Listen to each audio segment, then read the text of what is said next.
हेमा यादव जी, राधे राधे महाराज जी।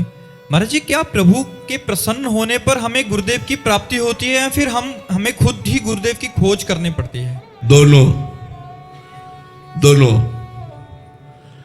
कभी कभी गुरुदेव की खोज करनी पड़ती है।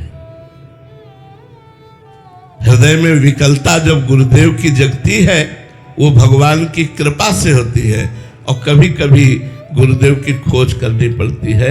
जैसे नारायण स्वामी, वो जज थे, एक घटना में किसी को फांसी दी, उसने रो कर कहा फांसी तो दे दिया है लेकिन सत्य बात है मैं निर्दोष हूं। तो उन्होंने 5 मिनट ध्यानस्थ हो गए और भगवान का ध्यान करते हुए कहा यदि सत्य सच्चिदानंद प्रभु आप हैं तो आप मुझे अनुभव कराइए निर्दोष है या दोषी, क्योंकि मैं इसे फांसी की सजा दे रहा हूं। अंदर से एकदम आया कि निर्दोष है। उन्होंने डेट बढ़ा दी, जानकारियां एकत्रित की और उसको मुक्त कर दिया। बस उसी दिन से इस्तीफा दे दिया और हरिद्वार में गुरु की खोज के लिए गए।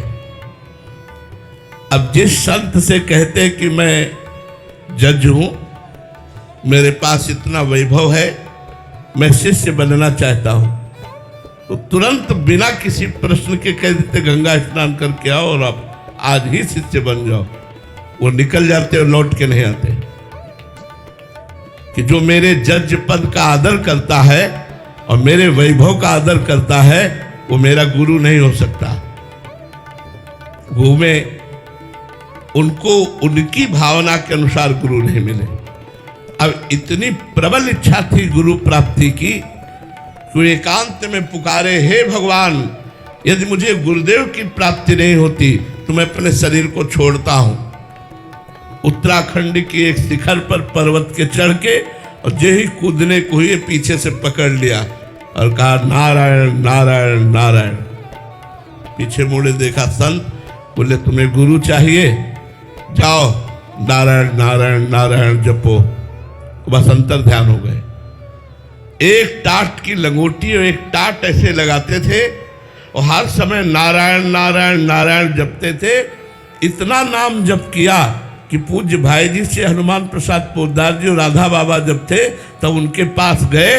उन्होंने जहां भी उनके नली, एक नली रखते थे, ऐसे रख दो तो वहीं से सुनाई देता था नारायण नारायण नारायण। नस नाड़ियों से नारायण नारायण निकलने लगा था। तो कभी कभी गुरु की खोज करनी पड़ती है और कभी गुरु अपने शिष्य को ढूंढ लेता है। दोनों बातें पाई जाती हैं। कभी शिष्य खोजते खोजते गुरु की प्राप्ति कर लेता है और कभी गुरु आकर शिष्य को पकड़ लेता है और भगवान के मार्ग में आगे बढ़ा देता है। दोनों सिद्धांत पाए गए हैं।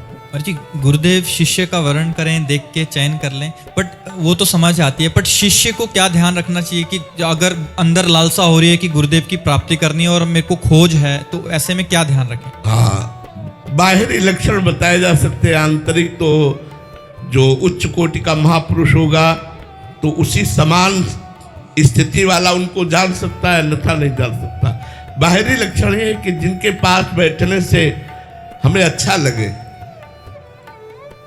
जिनको देखने से हमारा मन शांत हो जाए, जिनकी वाणी सुनने से ऐसा हमारा श्रवणेंद्रिय, हमारे कान कहे कि मैं सुनता ही रहूं, और जिनके परिचय को ऐसा लगे कि देखा तो पहली बार हो लेकिन लगता ही हमारे परिचय के हैं, जिनके संसर्ग से हमारा मन का परिवर्तन होकर हमारे गंदे आचरण छूटने लगे, नशा छूटने लगे, गंदी बातें छूटने लगे, भगवान की तरफ मन लगने लगे, जानो हमें गुरुदेव मिल गए। ये बाहरी बात है। आंतरिक तो दिव्य लक्षणों से संपन्न महापुरुष को कोई दिव्य लक्षण संपन्न ही जान सकता है, बाहरी बातें नहीं जान सकता।